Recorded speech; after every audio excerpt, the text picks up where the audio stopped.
हरि हरि हरि हरि स्मरण करो, हरि चरण कमल ध्यान करो, प्रभु चरण कमल ಧ್ಯಾನ ಧರೋ.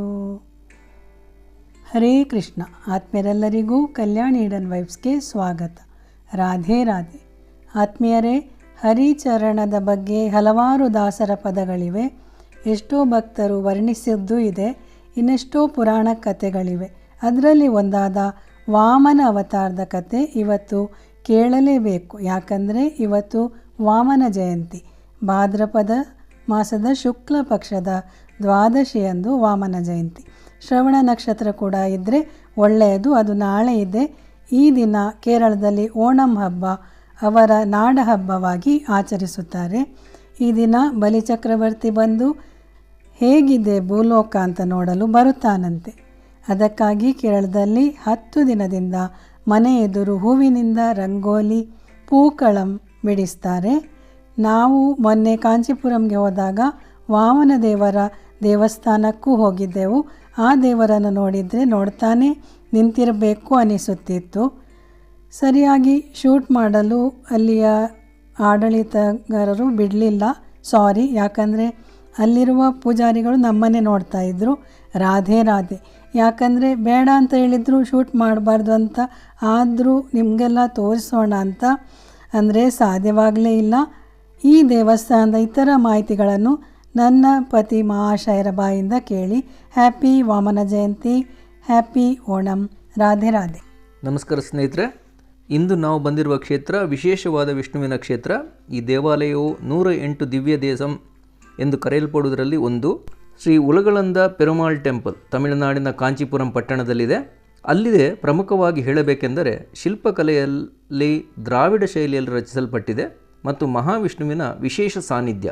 ಹೇಗೆಂದರೆ ಮಹಾವಿಷ್ಣುವು ಉಲಗಳಂದ ಪೆರುಮಾಳ್ ಎಂದು ಕರೆಯಲ್ಪಟ್ಟು ಮಹಾಲಕ್ಷ್ಮಿಯು ಅಮುದವಲ್ಲಿ ಎಂದು ಕರೆಯಲ್ಪಟ್ಟಿದ್ದಾಳೆ.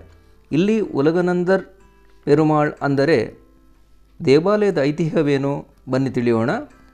ಉಲಗಳಂದ ಅಂದರೆ ಮಹಾವಿಷ್ಣುವಿನ ದಶಾವತಾರದಲ್ಲಿ ಒಂದಾದ ವಾಮನಾವತಾರವೇ.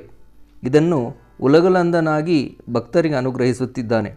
ವಾಮನಾವತಾರದಲ್ಲಿ ಶ್ರೀ ಮಹಾವಿಷ್ಣುವು ಒಬ್ಬ ವಟುವಿನ ರೂಪಧರಿಸಿ ಅಸುರ ದೊರೆಯಾದ ಭೂಲೋಕದಲ್ಲಿ ಖ್ಯಾತಿವೆತ್ತನಾದ ಉದಾರಿಯು ಜನಲೋಲುಪನು ಶ್ರೇಷ್ಠ ದಾನಿ ಎನಿಸಿಕೊಂಡವನು. ಅವನೇ ಮಹಾರಾಜನಾದ ಮಹಾಬಲಿ.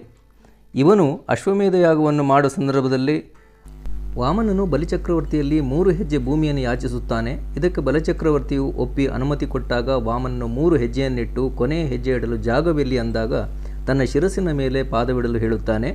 ಹಾಗೆ ಬಲಿಚಕ್ರವರ್ತಿಯ ತಲೆಯ ಮೇಲೆ ಪಾದವಿಟ್ಟು ಆತನನ್ನು ಪಾತಾಳಕ್ಕೆ ತಳ್ಳುತ್ತಾನೆ. ಅಂತೆಯೇ ಬಲಿಚಕ್ರವರ್ತಿಗೆ ಮಹಾಬಲಿ ಎಂದು ಹೆಸರು ಬರುತ್ತದೆ. ಶ್ರೇಷ್ಠ ದಾನಿಯೆಂದೆನಿಸಿಕೊಳ್ಳುತ್ತಾನೆ.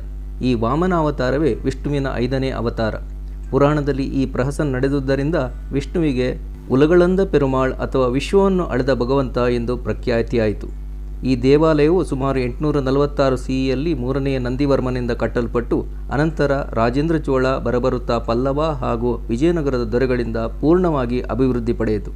ಅಂತೆಯೇ ಉಲಗಳಂದ ಪೆರುಮಾಳ್ ದೇವಾಲಯದ ಒಳಗಡೆ ಗರ್ಭಗುಡಿಯಲ್ಲಿ ಬೃಹತ್ ಎತ್ತರದ ವಾಮನ ಮೂರ್ತಿಯು ತ್ರಿವಿಕ್ರಮನಾಗಿ ಬಲಿಚಕ್ರವರ್ತಿಯನ್ನು ಪಾತಾಳಕ್ಕೆ ತಳ್ಳಿದ ಸುಂದರ ಶಿಲಾ ವಿಗ್ರಹವಿದೆ. ಇವೆಲ್ಲವೂ ನೋಡಿದಾಗ ರೋಮಾಂಚನವಾಗುತ್ತದೆ. ಉತ್ತರ ಭಾರತವು ದೇವರ ನಾಡು ಅಂದರೆ ದಕ್ಷಿಣ ಭಾರತವು ದೇವರು ನೆಲೆಸಿದ ಸೃಷ್ಟಿಸಿದ ನಾಡು ಎಂದೇ ಹೇಳಬಹುದು. ಸ್ನೇಹಿತರೆ, ಮುಂದಿನ ವಿಡಿಯೋದಲ್ಲಿ ಸಿಗೋಣ. ಧನ್ಯವಾದಗಳು. ನಮಸ್ಕಾರ. ರಾಧೆ ರಾಧೆ.